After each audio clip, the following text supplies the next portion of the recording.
Hello बच्चों, good evening. कैसे हैं आप? मुझे उम्मीद है आप अच्छे होंगे। पढ़ाई करते रहिए। हम आज आपको लेकर आए हैं सेकंड बुक का six semester second book thermodynamics second. तो चलिए हेडिंग लगाते हैं। बीएससी सेकंड था, BSc six same book second. क्या पढ़ना है आज आपको? थर्मोडायनामिक का सेकंड पार्ट। ये कहाँ मिलेगा आपको? ये यूनिट सेकंड में मिलेगी। आज तारीख है 24/3/26। मैं आपको पढ़ा रहा हूँ केमिस्ट्री, आपका प्यारा सा टीचर पटेल सर। ठीक है, चलिए आगे चलते हैं। सबसे पहले हमें जानना है स्पॉन्टेनियस प्रोसेस। क्या जानना है? Spontaneous process.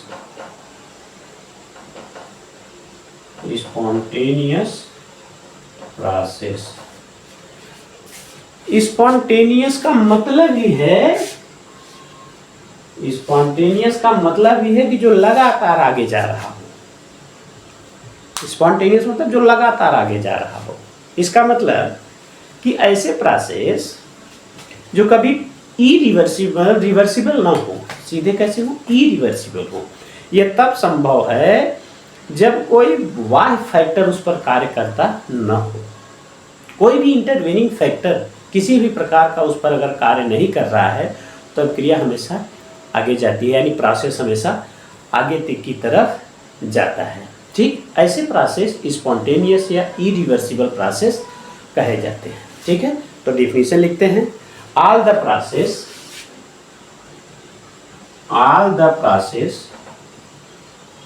which takes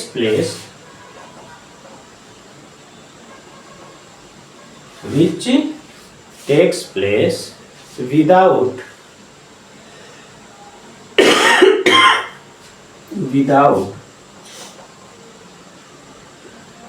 external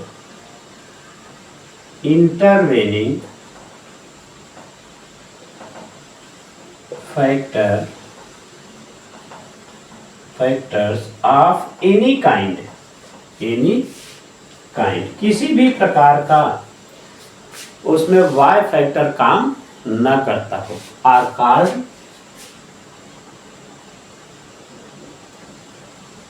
spontaneous process are irreversible process. यहीं से शुरुआत होती है आपके थर्मोकेमिस्ट्री सेकंड की। फर्स्ट लॉ पढ़े हैं बेटा थर्मोडायनेमिक्स फर्स्ट में, अब सेकंड लॉ पढ़ेंगे थर्मोडायनेमिक्स सेकंड में। तो हेडिंग लगाते हैं second law of thermodynamics.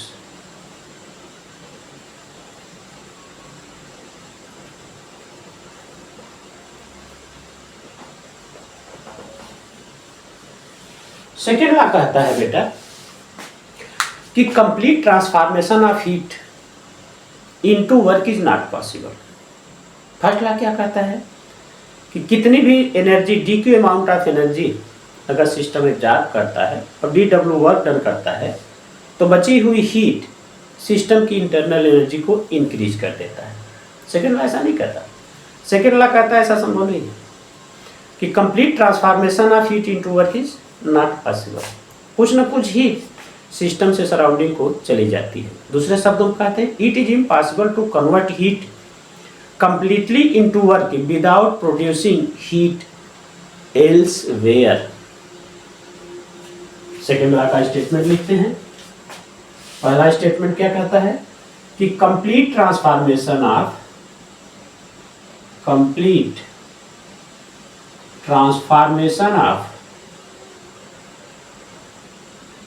heat into work is not possible,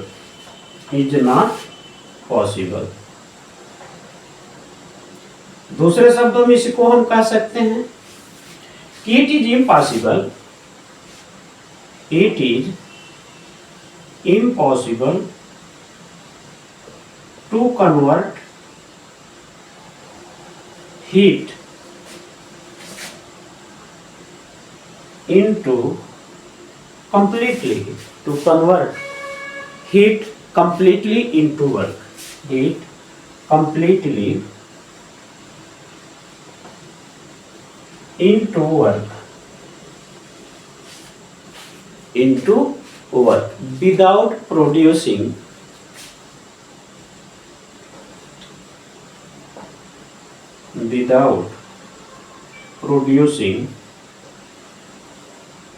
heat elsewhere। कहीं न कहीं हीट प्रोड्यूस होती है। कंप्लीट हीट का ट्रांसफॉर्मेशन वर्क में संभव नहीं है। इसी पर एक थ्योरम बना बेटा, कार्नाट थ्योरम। क्या बना? कार्नाट थ्योरम। कार्नाट ने भी यही साबित किया था, कोई भी हीट इंजन। चलिए हम आगे हेडिंग लगाते हैं, कार्नाट थ्योरम। ये आप नोट कर लीजिए, नोट्स बना लीजिए, फिर हम आगे चलते हैं।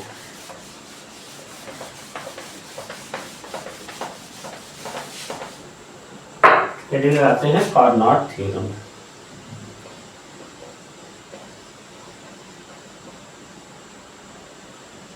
कार्नाट थ्योरम, ठीक। द लगा देते हैं। क्या लगाते हैं? The Karnat theorem.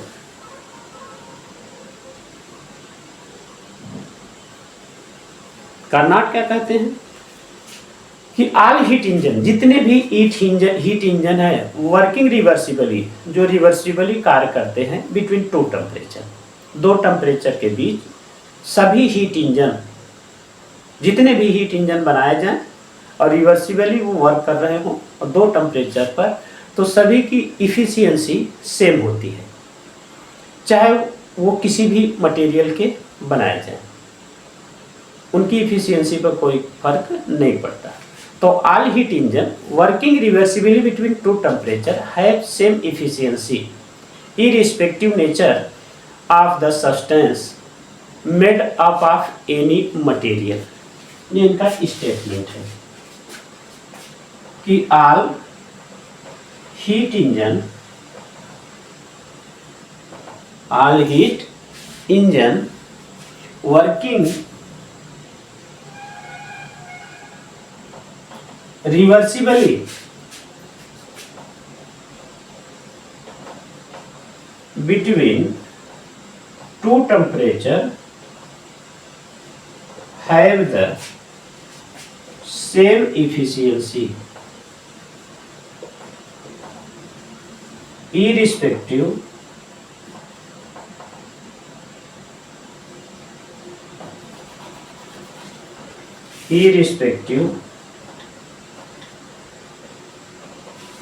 सापेक्ष irrespective nature of substance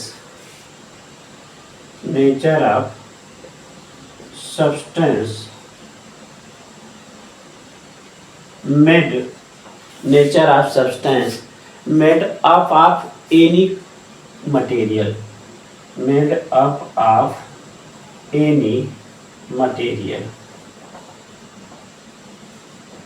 ये इनका आपका कार्नाट थ्योरम है।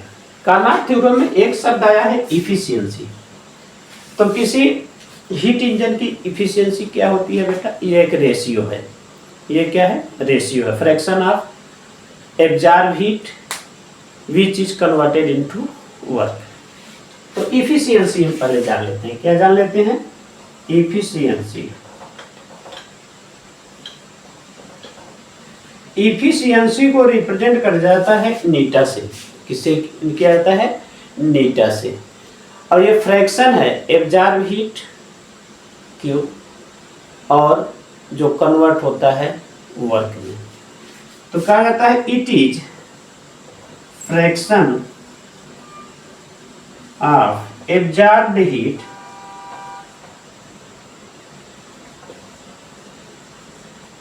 टू, किसके साथ है बेटा? Absorb heat which is converted into work. heat which is converted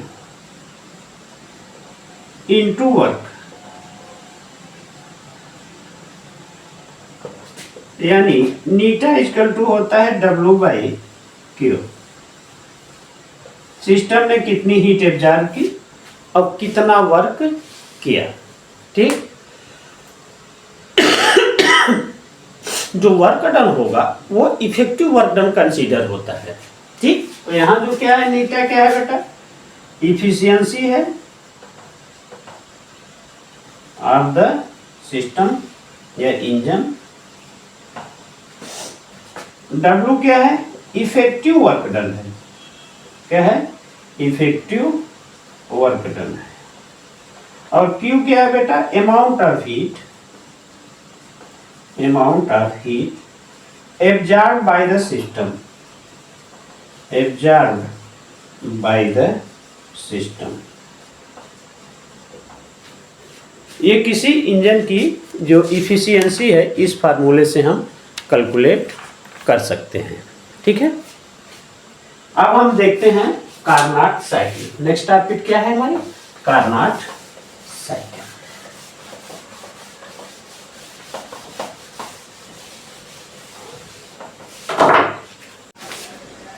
चलिए भाई अगली हेडिंग लगाते हैं, Carnot cycle, Carnot cycle.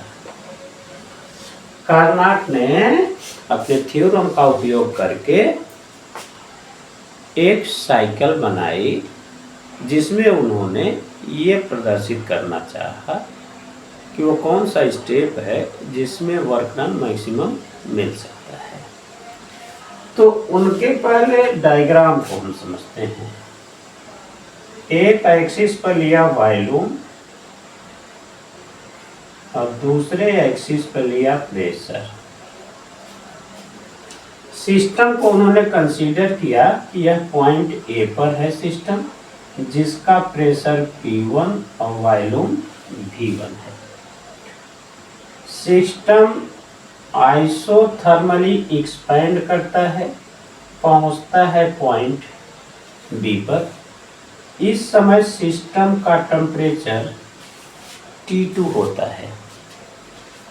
Point B पर पहुंचता है तो प्रेशर घटकर P2 हो जाता है और वॉल्यूम घटकर बढ़कर V2 हो जाता है। ये आइसोथर्मल एक्सपेंशन है। कैसा है, आइसोथर्मल एक्सपेंशन है। फिर पॉइंट बी से सिस्टम एडियाबैटिक एक्सपेंशन लेता है, पहुंचता है पॉइंट सी पर। चूंकि गैस का प्रेशर घट रहा है तो टेम्परेचर घटकर आ गया T1 पर, प्रेशर घटकर आ गया P3 पर, वॉल्यूम आ गया P3 पर। अब कंप्रेशन होता है और सिस्टम C से पहुंचता है पॉइंट D पर। पॉइंट D पर पहुंचता है तो प्रेशर बढ़कर P4 हो जाता है, वॉल्यूम घटकर V4 हो जाता है। चूंकि कंप्रेशन है तो टेम्परेचर चेंज होगा, टेम्परेचर चेंज होगा। आइसोथर्मल है, कैसा है, आइसोथर्मल है तो टेम्परेचर T कांस्टेंट रखने के लिए सिस्टम हीट बाहर निकालेगा। फिर यह फाइनली पहुंच जाता है अपने इनिशियल पॉइंट ए पर। ये स्टेप सेकंड है, एडियाबैटिक होता है। थर्ड स्टेप आइसोथर्मल का होता है। फोर्थ स्टेप फिर एडियाबैटिक हो जाता है।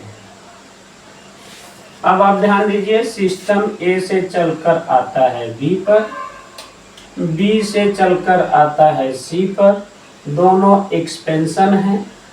सी से आता है डी पर तो कंप्रेशन होता है, वॉल्यूम घटता है। अब सपोज करिए कि ये जो पॉइंट ए है यहाँ पर सिस्टम का वॉल्यूम V1, पॉइंट बी पर सिस्टम का वॉल्यूम V2, पॉइंट सी पर सिस्टम का वॉल्यूम V3 और पॉइंट 4 पर सिस्टम का वॉल्यूम V4 है। इसी फिगर से हम समझ जाते हैं बेटा कि अगर एक्सपेंशन होगा तभी वॉल्यूम बढ़ रहा है, क्योंकि इस एक्सिस पर V1 से V2 पहुंचा, V2 से V3 पहुंचा एक्सपेंशन है, क्योंकि V2 से ज्यादा वॉल्यूम V3 में है। अब V3 से जब V पर होता है तो वॉल्यूम घटता है, इसका मतलब एक कंप्रेशन है। ध्यान दीजिए, एक्सपेंशन में आइसोथर्मल होने का मतलब होता है यहाँ हीट एब्जॉर्ब होगी। तो suppose that Q2 amount of heat absorbed by the system, किस लिए एब्जॉर्ब किया? आइसोथर्मल की कंडीशन को मेंटेन करने के लिए। यहाँ देखिए कंप्रेशन हो रहा है, क्या हो रहा है बेटा? कंप्रेशन, और T1 को कांस्टेंट रखना है। तो कंप्रेशन में गैसियस अवस्था के मॉलिक्यूल नजदीक आते हैं तो प्रेशर देखिए बढ़ गया। C पर अगर यहाँ है तो D पर इतना बढ़ गया। तो यहाँ Q1 amount of heat release करेगा। क्या करेगा? रिलीज करेगा। क्यों रिलीज करेगा? क्योंकि इसको T को मेंटेन, आइसोथर्मल की कंडीशन को मेंटेन करना है। तो 4 स्टेप में 2 आइसोथर्मल और 2 एडियाबैटिक एक्सपेंशन में कार्नाट ने अपनी साइकिल को कंप्लीट किया। ठीक, बात समझ में? अब एक साइक्लिक प्रोसेस है, तो पहले हम आते हैं, थोड़ी थियरी लिखते हैं, फिर हम इसके एक्सप्लेनेशन पर चलते हैं।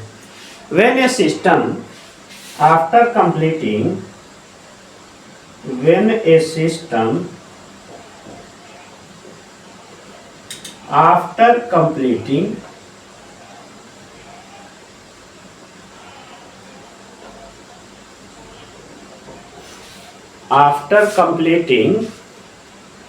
a series of changes,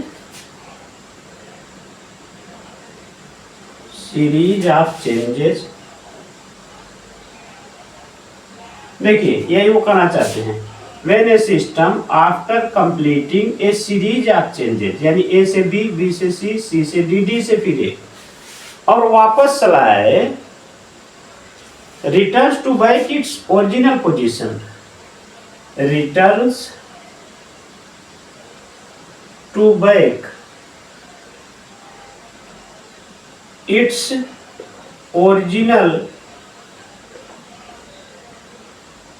original मतलब इनिशियल, समझिए इसको, original state. It is set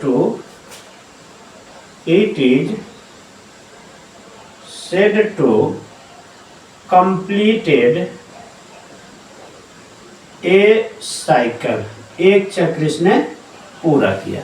जब यह होगा कि नंबर ऑफ चेंजेस लेने के बाद सिस्टम अपने प्रारंभिक यानी ओरिजिनल स्टेट में आ जाए तो कहा जाता है कि सिस्टम पूरा एक साइकिल को कंप्लीट कर लिया।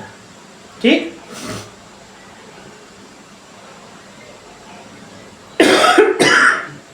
अब इसमें 2 अवस्थाएं हैं, एक आइसोथर्मल और एक एडियाबैटिक। यदि प्रोसेस पूरा का पूरा सीरीज ऑफ चेंजेज हो और टेम्परेचर कांस्टेंट हो तो आइसोथर्मल कहा जाएगा। क्या कहा जाएगा? कि साइकिल कैसी है? आइसोथर्मल साइकिल है। और अगर कंप्लीटली हीट कांस्टेंट है तो एडियाबैटिक साइकिल है। ठीक, इफ इन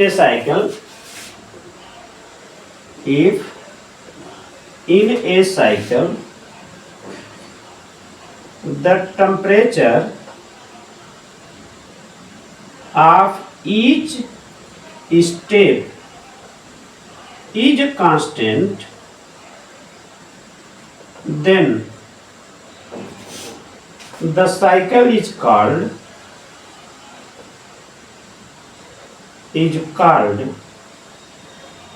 isothermal cycle। बात समझ में आ गई? और रिवर्सिबल हो रहा हो कि ए से बी, बी से सी, सी से डी, डी से, तो इसको रिवर्सिबल साइकिल कहा जाता है। But when the changes are but when the changes are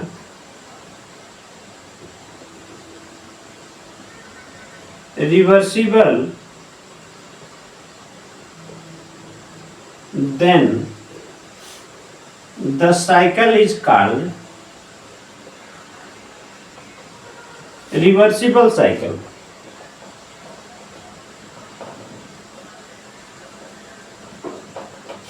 Karnat ने इसी रिवर्सिबल साइकिल का उपयोग किया था।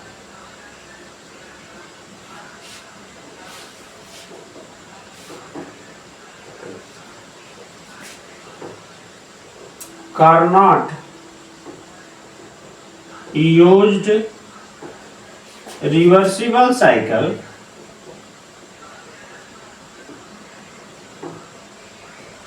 किस लिए उपयोग किया था उन्होंने reversible cycle?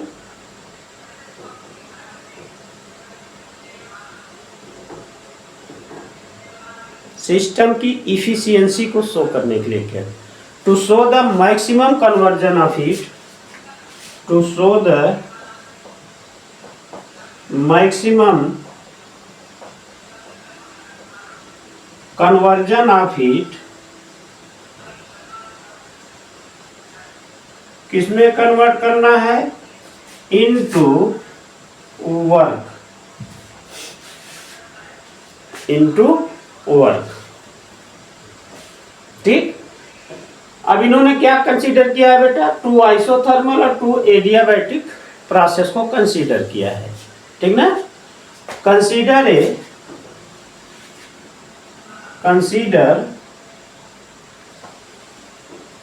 A cyclic process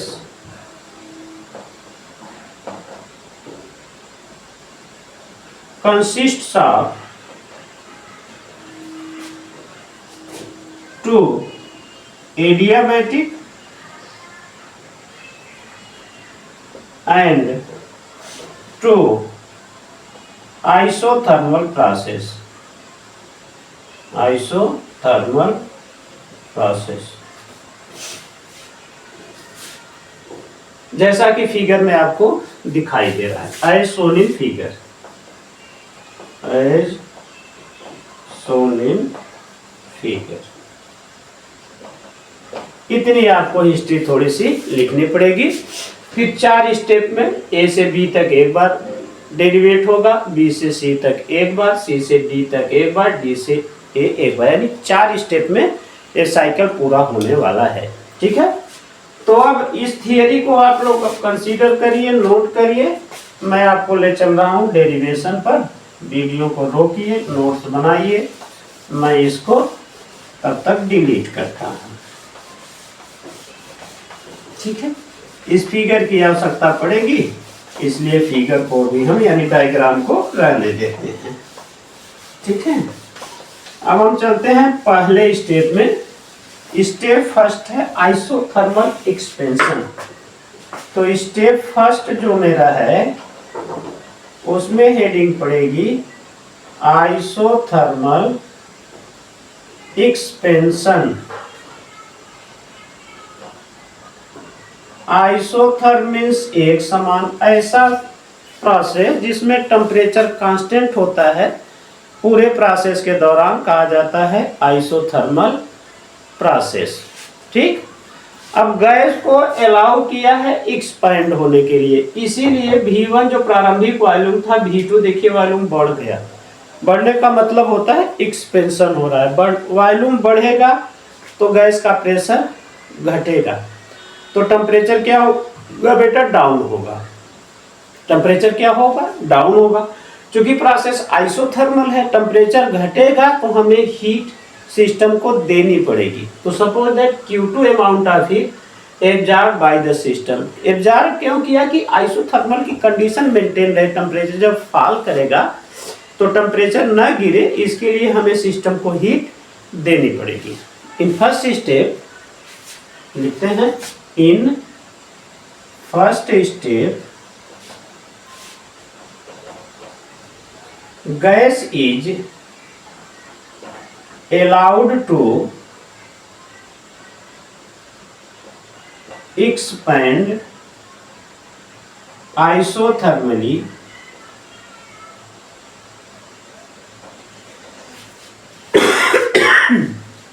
allowed to expand isothermally at temperature T2.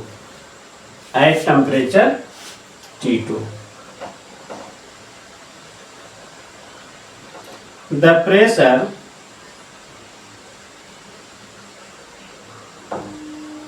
of gas is P1 and volume is V1.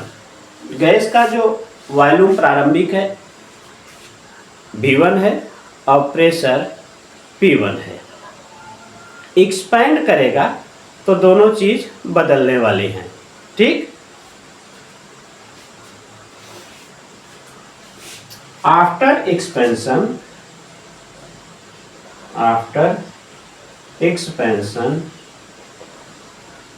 volume increases, कहाँ से? From V1 to V2 and pressure decreases from P1 to P2, ठीक। P1 to P2। अब समझिए, pressure घट गया, volume बढ़ गया।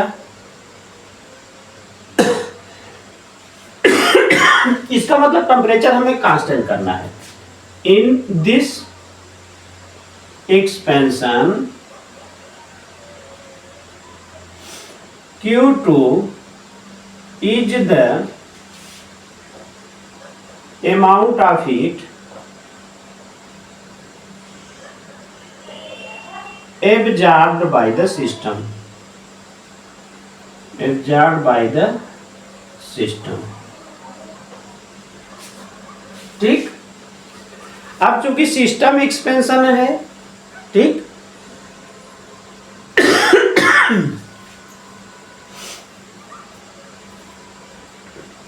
System द्वारा कार्य किया जा रहा है।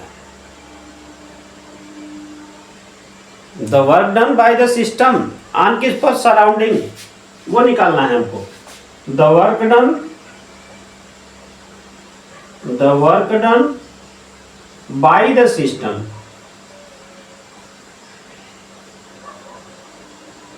On surrounding is given by, यदि हम इसको W1 मान लें, गिवन बाय W1 इज, ठीक। हमें कहां से निकलेगा? फर्स्ट लॉ ऑफ थर्मोडायनेमिक्स निकलेगा। तो from first law of thermodynamics, law of thermodynamics,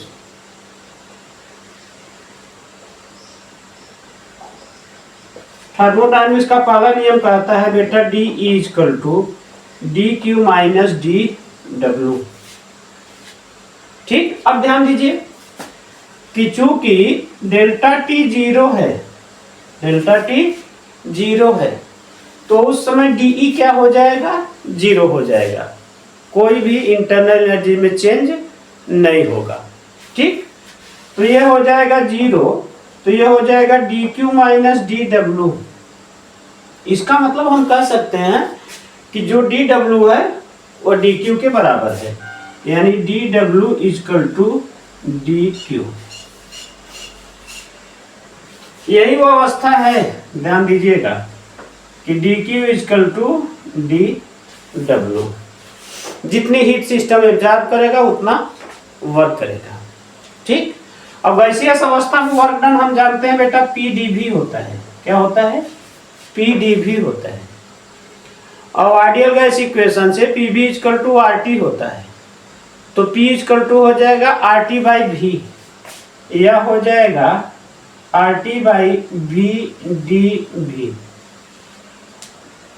ठीक है। DQ, अभी क्यों ही लिखेंगे। अब इंटीग्रेशन कर देते हैं इसका। क्यों कर देते हैं इंटीग्रेशन? देखिए डी क्यू बराबर डी डब्ल्यू निकालेंगे, हमें निकालना है वर्क डन। तो टेम्परेचर तो मेरा था T2, इसको मैं RT2 कर ले रहा हूं by V D V. Integration करेंगे, इंटीग्रेशन में D W is equal to integration limit लगेगी V1 to V2, V1 to V2 RT by V D V. यहां तक बात समझ में? ऊपर की थियरी मैं रफ कर दे रहा हूं, आप लोग नोट्स बनाए होंगे मुझे उम्मीद है।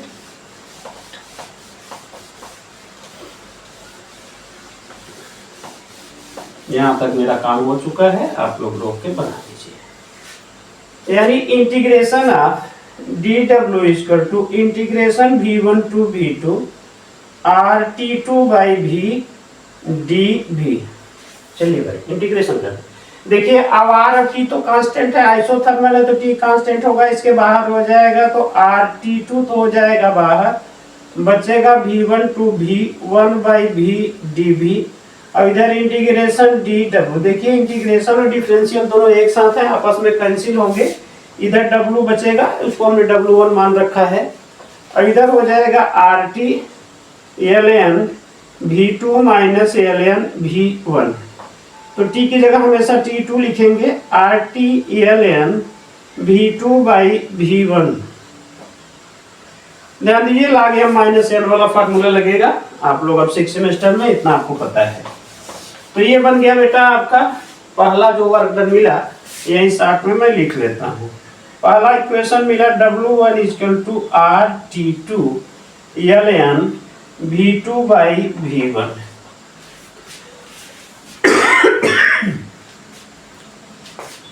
ये बात समझ आई? अब देखिए इस प्रोसेस में जो W1 मिला वो हमको यहाँ मिल गया। अब एक आपका सिस्टम B से जाता है C पर, तो ये एडियाबैटिक एक्सपेंशन है। कैसा है? एडियाबैटिक एक्सपेंशन है। तो स्टेप सेकंड आता है एडियाबैटिक।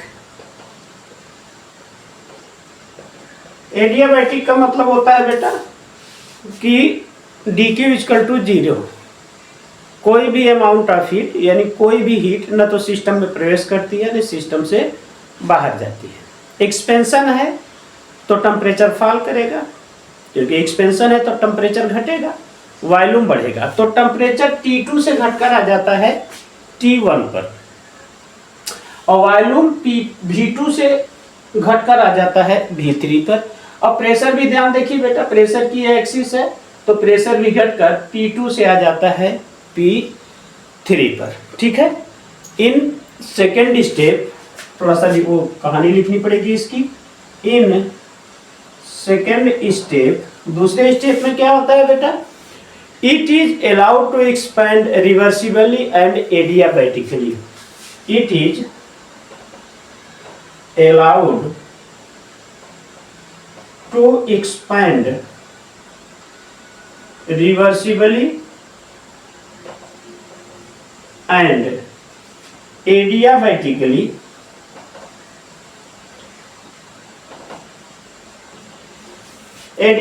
मतलब dq इक्वल टू आपका 0 है। so that its temperature falls, so that its temperature falls from, कहां से? T2 से घटकर आ जाता है T1 पर। वॉल्यूम क्या होगा? एंड वॉल्यूम इंक्रीजेज, कहां से कहां पहुंच जाता है बेटा? फ्रॉम V2 से V3। अब प्रेशर क्या है? डिक्रीज करेगा, and pressure decreases from P2 से P3। बात समझ में आ गई?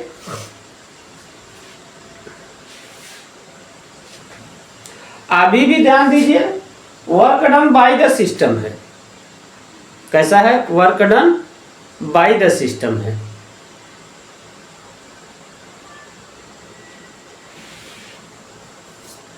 बात समझ में आ गई? कहानी थोड़ा सा और बढ़ा देते हैं। Since the work done by the system on surrounding adiabatically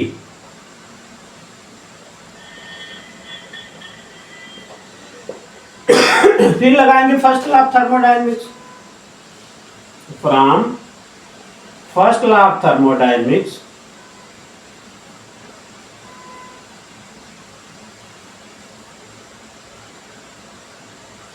first law क्या कहता है बेटा? D E is equal to D Q minus D W.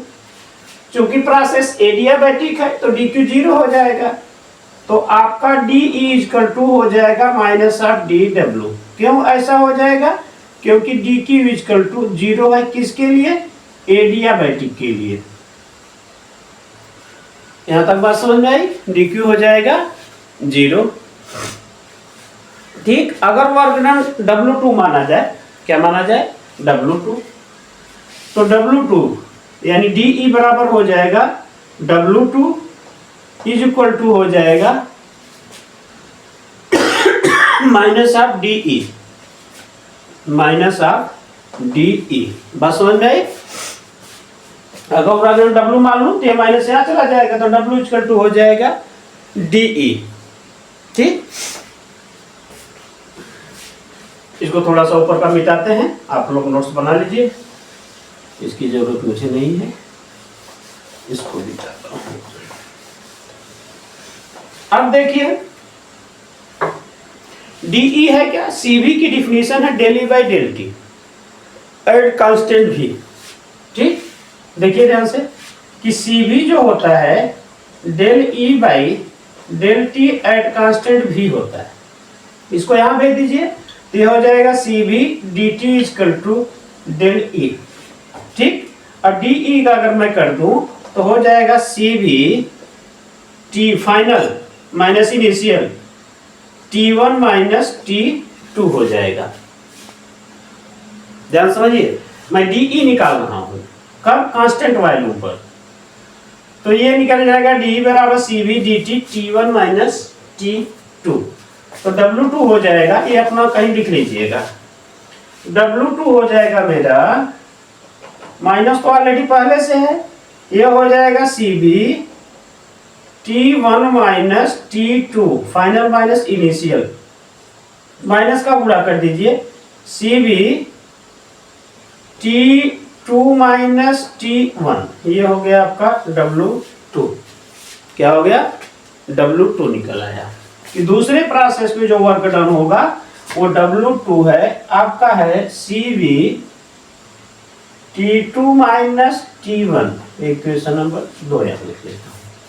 ठीक है, अब एक्सपेंशन हो चुका है A से B, B से C। अब कंप्रेशन का नंबर आता है, सिस्टम कंप्रेस्ड होता है। क्या होता है? कंप्रेशन होता है, आइसोथर्मल कंप्रेशन। ठीक ना, बात समझ में आई? चलिए तीसरे स्टेप में आते हैं। तीसरा स्टेप हमारा आइसोथर्मल कंप्रेशन का है। स्टेप थर्ड में आते हैं, जो कैसा है? आइसोथर्मल है और कैसा है? कंप्रेशन है। कैसा है? कंप्रेशन है।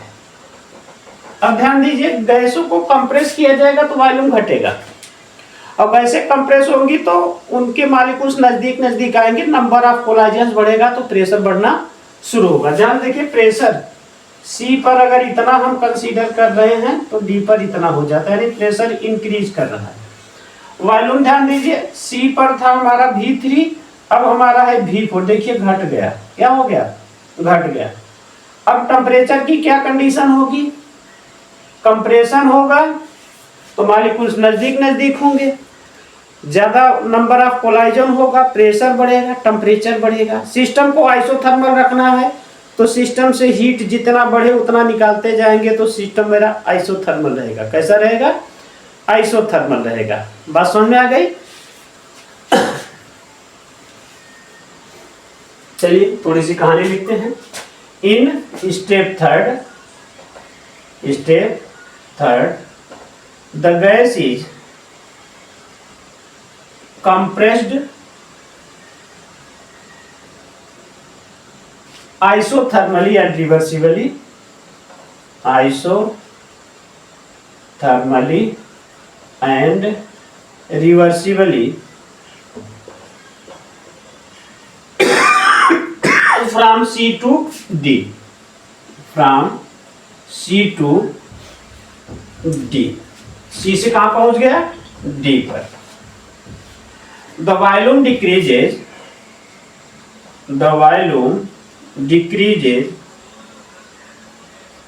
from V3 to V4, volume घट गया and pressure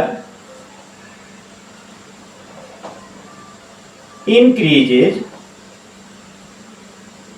from P3 to P4, pressure बढ़ गया। ठीक, टेम्परेचर की क्या कंडीशन है? कांस्टेंट टेम्परेचर पर है। और इस बार वर्क डन कैसा होगा? Work done on the system होगा। कैसा होगा? Work done on the system होगा। ठीक, the work done on the system, on the system. Let us consider it is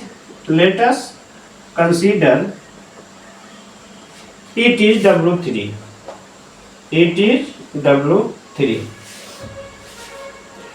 अब इसमें से हीट बाहर जाएगी। Since the process is isothermal, therefore Q1 amount of heat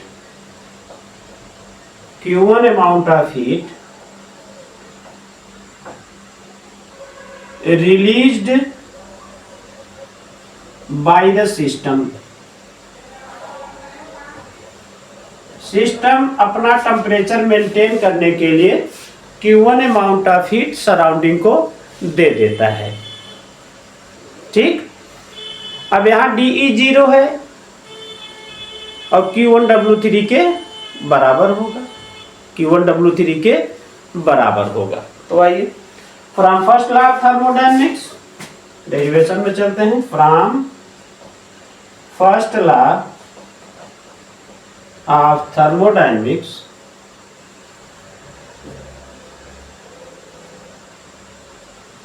thermodynamics का first law क्या कहता है? DE equal to DQ minus DW। क्योंकि आइसोथर्मल है प्रोसेस, कैसा है? आइसोथर्मल है, तो change in internal energy zero हो जाएगी। क्या हो जाएगी? Change in internal energy zero हो जाएगी। Change in internal energy zero. ध्यान दीजिए, हीट रिलीज हो रही है तो माइनस Q1 हो रहा है। Work done on the system है तो वर्क डन W3 भी माइनस होगा। ठीक, अब इस पर हम आते हैं। DE इक्वल टू 0 हो जाएगा तो DQ माइनस DW बचेगा, यानी DQ इक्वल टू हो जाएगा DW हो जाएगा। क्या हो जाएगा? DW हो जाएगा। ठीक है, बात समझ में आई? DQ इक्वल टू इधर भी माइनस इधर भी माइनस, दोनों माइनस हो गए। ठीक है, देखिए यहां से आइए, DW कैसा है आपका?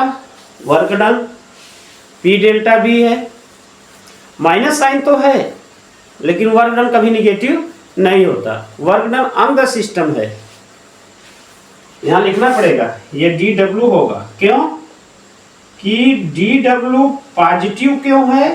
क्योंकि work done on the system, on the system. और DW गैसियस अवस्था में हम जानते हैं PdV होता है। क्या होता है? PdV होता है। और P को जानते हैं बेटा RT/V होता है, dV। चूंकि टेम्परेचर T1 है तो इसको हम कर लेंगे, बस समझ में आई? क्लियर? चलिए अब dq कैसा है हमारा, W3 है, ठीक है, चलिए कोई बात नहीं, इसको लिखते हैं माइनस ऑफ dw, लेकिन 3 में, किसमें? dw3 में रखते हैं, ठीक है। चलिए आइए इंटीग्रेशन करते हैं, क्या करते हैं? इंटीग्रेशन dw3, इंटीग्रेशन लिमिट क्या होगी इस बार बेटा? v3 से v4, तो v3 से v4 हो जाएगी, RT1 बाई v dv हो जाएगी, ठीक। अब आप ध्यान दीजिए, डिफरेंशियल इंटीग्रेशन एक साथ होंगे, कैंसिल हो जाएंगे, तो बचेगा माइनस W3। RT1 कांस्टेंट है, बाहर निकल आएंगे, 1 बाई v dv का ln v होगा, लिमिट लगेगी v3 टू v4, तो ओपन करेंगे आता है ln v4 minus ln v3 आएगा, ला गया माइनस n से तोड़ लेंगे तो RT1 ln v4 by v3 हो जाएगा। ये निकल आया तीसरा वर्क डन, क्या निकल आया? तीसरा वर्क डन निकल आया, ठीक है। चलिए अब W3 माइनस है तो लिख लीजिए RT1 ln v4 by v3, एक क्वेश्चन नंबर 3 आपका निकला है तीसरे स्टेप के लिए।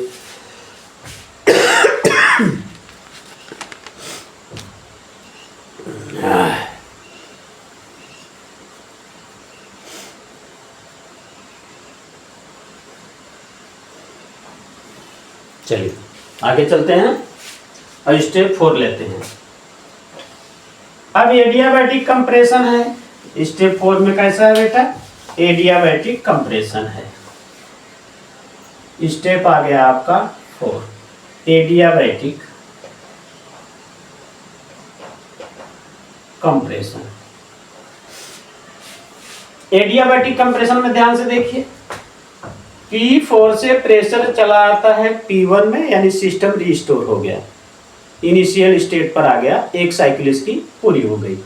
वॉल्यूम V4 से V1 पर आ गया, ठीक है, यानी सारे चीज रिसाइकिल हो रहे हैं, क्या हो रहे हैं? इनिशियल स्टेट पर पहुंच रहे हैं ना। चलो आइए, in last step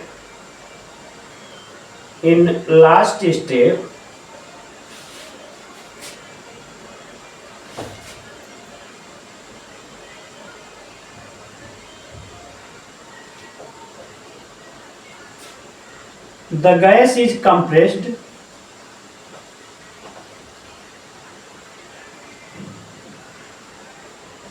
to restore the system। ऐसा इसको कंप्रेस किया जाता है कि सिस्टम क्या हो जाए? रिस्टोर हो जाए, ठीक। सारी चीजें वही बतानी पड़ेंगी, वॉल्यूम कहाँ से कहाँ आया, ठीक। और इस बार work done on the system है, ठीक। वॉल्यूम चेंजेज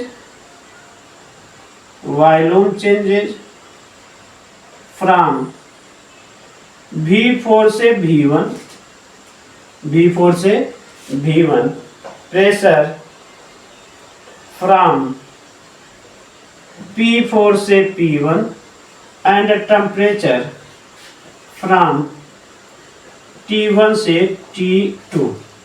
सिस्टम रिस्टोर हो गया, work done on the system है, अभी भी निगेटिव होगा, ठीक। Work done on the system, therefore minus of W4 is equal to DE होगा। आइसो एडियाबैटिक है तो वर्क डन कहां से मिलेगा? इंटरनल एनर्जी से ही मिलेगा। अब अभी आपको DE निकाला, CB फाइनल माइनस इनिशियल निकाला आपको ना, एंड DE इक्वल टू आपको निकाला मैंने CB T2 माइनस T1 अभी निकाला मैंने आपको। अब ये इसके बराबर है तो minus of W4 equal to हो जाएगा CV T2 minus T1, T2 minus T1, ठीक है। और DE बराबर माइनस DW है तो यहाँ माइनस आ जाएगा, यानी माइनस ऑफ W4 बराबर हो जाएगा CV T1 माइनस T2। ये इक्वेशन नंबर 4, चौथा वर्क डन निकल आया। Minus of W4 equal to CV T1 minus T2, ये इक्वेशन 4। 4 स्टेप में आपको जो है अभी आपने कितना सिस्टम ने कार्य किया वो सब आप निकाल कर तैयार किए हैं, ठीक। अब हमें अमाउंट ऑफ हीट देखनी है।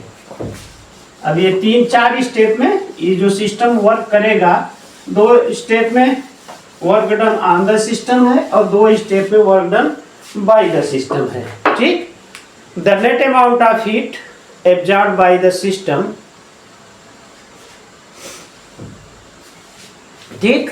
चलिए ठीक, the net amount of heat absorbed in completing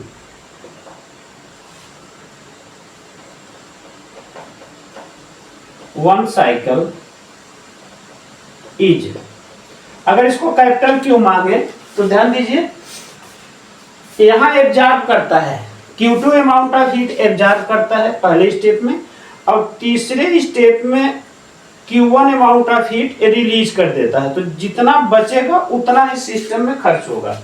तो यानी पहले स्टेप में उसने Q2 amount of heat absorb किया था और तीसरे स्टेप में Q1 amount of heat release कर दिया था। तो यही बची हुई हीट की मात्रा सिस्टम के पास होगी, ठीक। तो Q की वैल्यू यहां मैं लिख लेता हूं, Q है Q2 माइनस Q1, ये मेरा इक्वेशन 5 है। इतनी ही हीट सिस्टम एब्जॉर्ब करेगा जो वर्क में कन्वर्ट करेगा, ठीक। बात समझ में आएगी। अब चलिए Q2 मतलब अमाउंट ऑफ हीट जो वर्क डन निकला है पहले स्टेप में, क्योंकि फर्स्ट क्लास से D इक्वल टू DQ है और वो किसके बराबर है, DW के बराबर है, यानी DQ बराबर DW का है दूसरे और चौथे स्टेप में। तो ये जो अमाउंट ऑफ हीट Q है इसको देखिए जरा सा, Q जो है ये पहले स्टेप का वर्क डन है RT2 ln V2 by V1, क्योंकि जितनी हीट उसने एब्जॉर्ब किया था उतना उसने कार्य किया था। तो यह Q2 बराबर हो जाएगा W1 के, और यह Q1 जो हीट रिलीज हुई है वो W3 के बराबर हो जाएगा। किसके बराबर हो जाएगा, W minus of minus RT1 ln V4 by V3। यहां तक बात समझ में आ रही है आपको अच्छे से।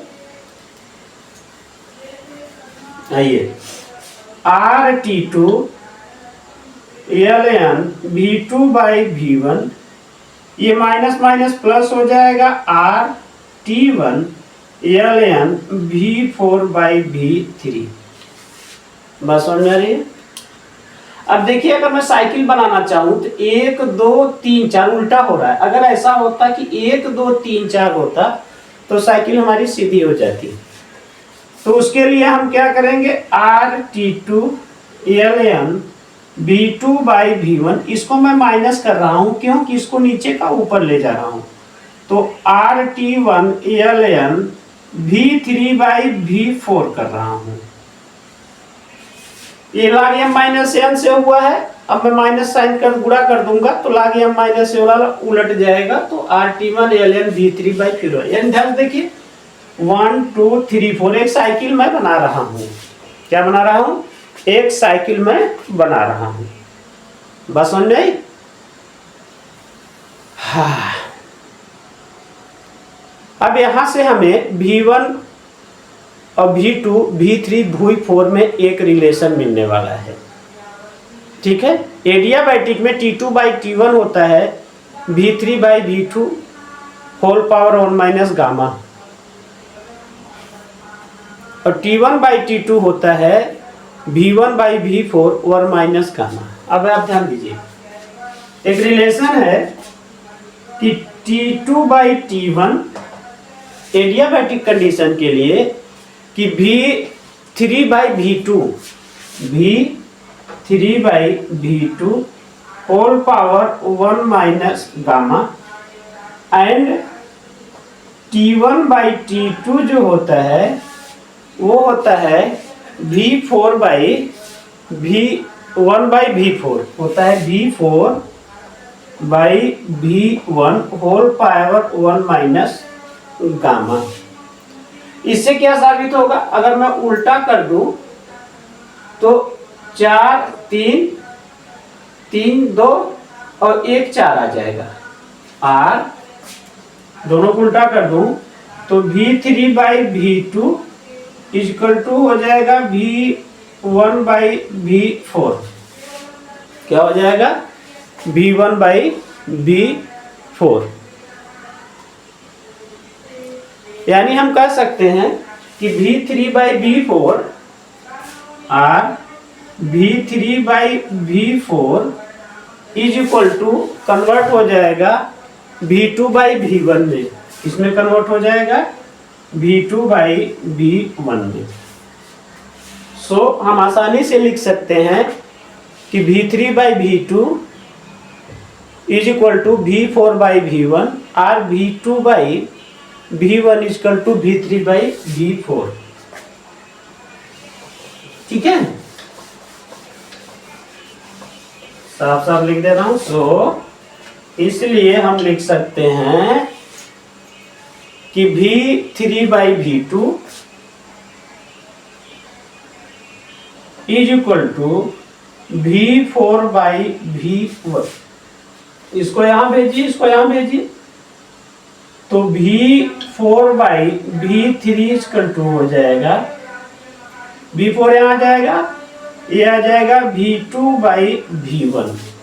V2/V1 इस रिलेशन को जानते रहिए। ये इक्वेशन वाला अच्छा था, ये 7 हो गया। बात समझ में आ गई। अब हम टोटल वर्क डन निकालेंगे। क्या निकालेंगे, टोटल वर्क डन। ठीक है, अब आगे चलते हैं।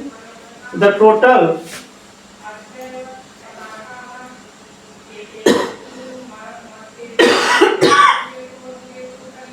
then the total work done in completing one cycle is, अगर इसको हम कैपिटल W माने,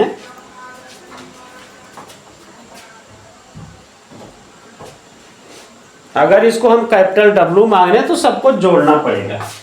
तो ये जो कैपिटल W होगा टोटल वर्क डन, वो W1 plus W2 plus W3 plus W4 चारों का योग करना पड़ेगा, चारों का योग करना पड़ेगा। तो चलिए, W1 है RT2 ln V2/V1 plus W2 है CV T2 minus T1, W3 है R T1 ln V4/V3। अब हमें इनके साइकिल की जरूरत नहीं है, तो हम इस साइकिल को हटा ही देते हैं। ठीक है, चौथा हमारा है CV T1 माइनस T2। ठीक है, इन चारों को अगर हम जोड़ दें तो हमारा वर्क डन निकल आएगा।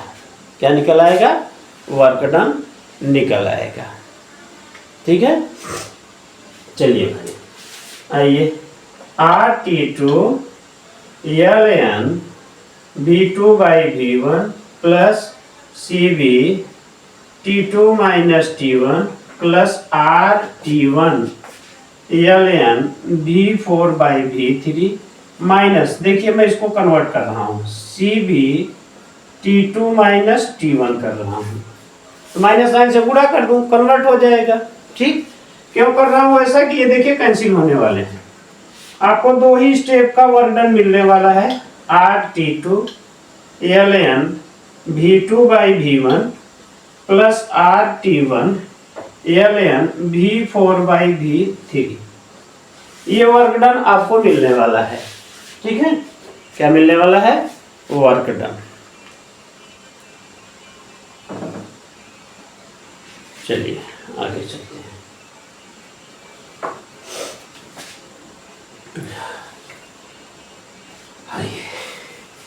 RT2 LN V2/V1 minus of, cycle बना रहा हूँ, RT1 LN V3/V4, 8 क्रम हो गया ना, V1 V2 V3 V4, ये क्रम बन गए।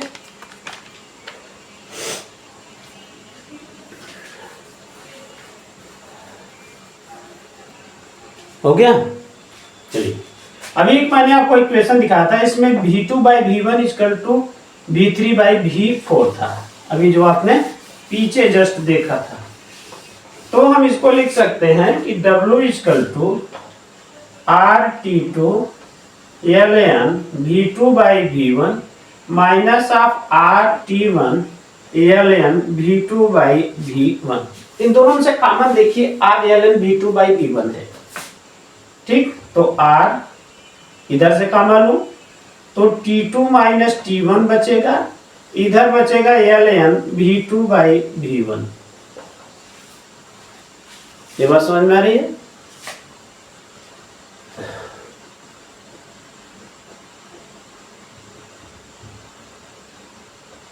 इसको इक्वेशन नंबर 9 करिए। ये आपका वर्क डन हुआ, ये हुआ इक्वेशन 9। इतना तो वर्क डन किया सिस्टम ने, और हीट कितने एब्जॉर्ब किया था वो देखना है आपको, अभी निकाला था मैंने। The net amount of heat,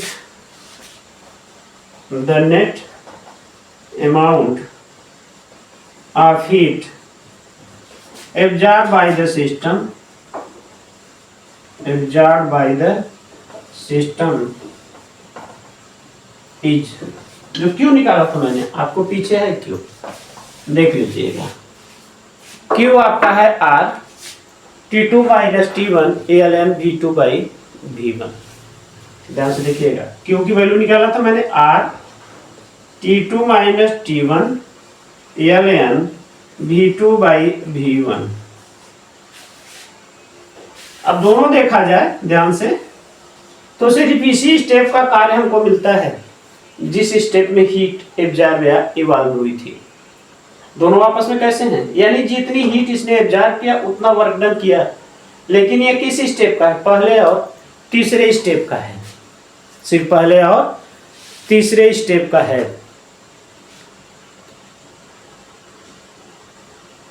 बात समझ में आ गई यहां तक?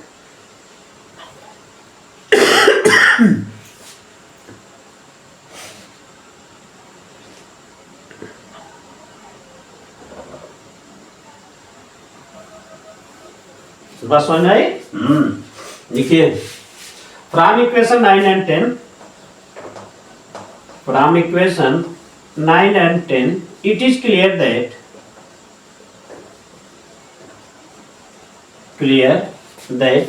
क्या क्लियर हो रहा है?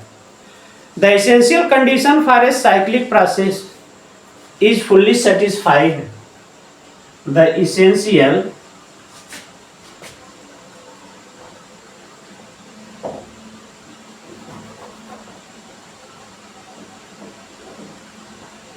condition for a cyclic process is fully satisfied if कि W is equal to Q। ये W is equal to Q होगा, that is work done is maximum, that is work done is maximum. ये वो condition हो गई कि अगर W equal to Q होगा तो वर्क डन क्या होगा आपका, मैक्सिमम होगा।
ठीक, चलिए आगे चलते हैं। अब हम देखते हैं कि हायर टेम्परेचर पर जो सिस्टम हीट एब्जॉर्ब करता है क्या वह कंप्लीटली कन्वर्ट करता है वर्क में कि नहीं।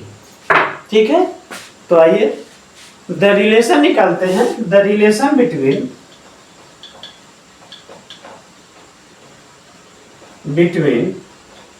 The work done and heat absorbed by the system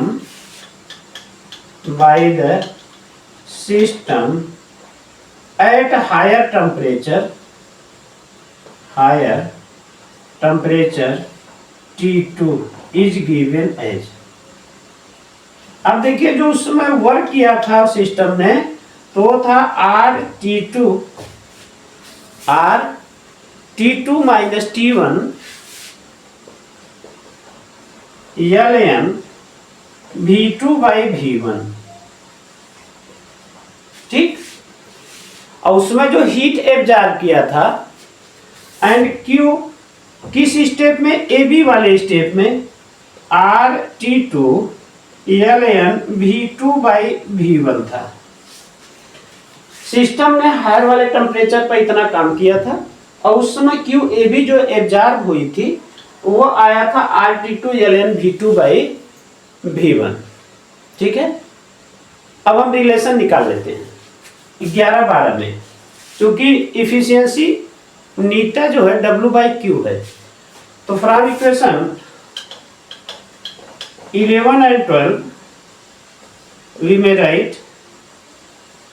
में राइट आप क्या लिख सकते हैं, W by Q A B भाग कर दीजिए 11 में 12 से, तो R T2 minus T1 ln V2 by V1 whole divided by R T2 ln V2 by V1। ये देखिए इससे कैंसिल होगा, R से कैंसिल होगा, मिलेगा क्या आपको बेटा, मिलने वाला है W by Q A B is equal to T2 minus T1 by T2, यानी W is equal to Q A B into T2 minus T1 by T2। यानी ध्यान से हम देखें इस समीकरण को तो W जो है work done Q A B के बराबर नहीं है, क्योंकि क्यू ए बी में कुछ न कुछ राशि का गुणा किया गया। अच्छा, गुणा की जाने वाली राशि कैसी है, अगर T2 होता तब तो 1 से गुणा होता, T2 minus T1 by T2 है लेस देन 1 से, इसका मतलब sense T2 minus T1 by T2 less than 1, इसका मतलब W क्यू ए बी से छोटा होगा। इट follows that कि W less than Q A B, इससे साबित होता है कि हाई टेम्परेचर T2 पर जितना हीट एब्जॉर्ब हुई थी वो कंप्लीटली वर्क में कन्वर्ट नहीं हुई है, कुछ ही मात्रा उसकी हीट में कन्वर्ट हुई है। Therefore, इससे साबित हो रहा है, therefore that is only a part of heat is converted into work at higher temperature and rest of heat बची हुई हीट की मात्रा rest of heat is gone into surrounding, या सिस्टम से कहां चली जाती है, सराउंडिंग को चली जाती है। ठीक, अब यहां से आपका फार्मूला बनेगा 10, the total amount of heat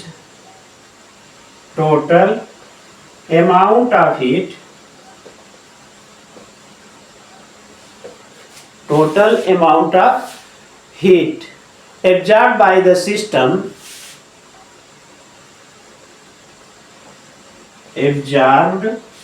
by the system cannot be converted into work। ये शुरू में ही कार्नाट ने कहा था। ठीक, शुरू में ही कार्नाट ने कहा था। अब आप ध्यान दीजिए कि ये जो मात्रा है यही तो हमारी इफिशियंसी है। अब किसी हीट सिस्टम की इफिशियंसी निकालनी हो दो टेम्परेचर पर तो W/Q निकल जाएगा, यानी इफिशियंसी भी निकाल लीजिए। Efficiency of A heat engine, heading डाल लीजिए, efficiency of A heat engine. ऐसा इंजन जो दो टेम्परेचर पर रिवर्सिबली कार्य करता हो उसकी इफिशियंसी नीटा W/Q होती है। ठीक, और W/Q आप वहां निकाले हुए हैं, यानी W/Q इक्वल टू है T2 माइनस T1/T2। अब देखिए हमेशा एक से कम आएगी, हमेशा एक से कम आएगी। क्यों? इसको अगर ओपन करिए तो T2/T2 माइनस T1/T2, ये तो एक हो जाएगा माइनस T1/T2, यानी इफिशियंसी कैसी आएगी, हमेशा एक से कम आएगी। बात समझ में आ रही है? एक तो न्यूमेरिकल करा दें, आज का चैप्टर लेक्चर खत्म करते हैं।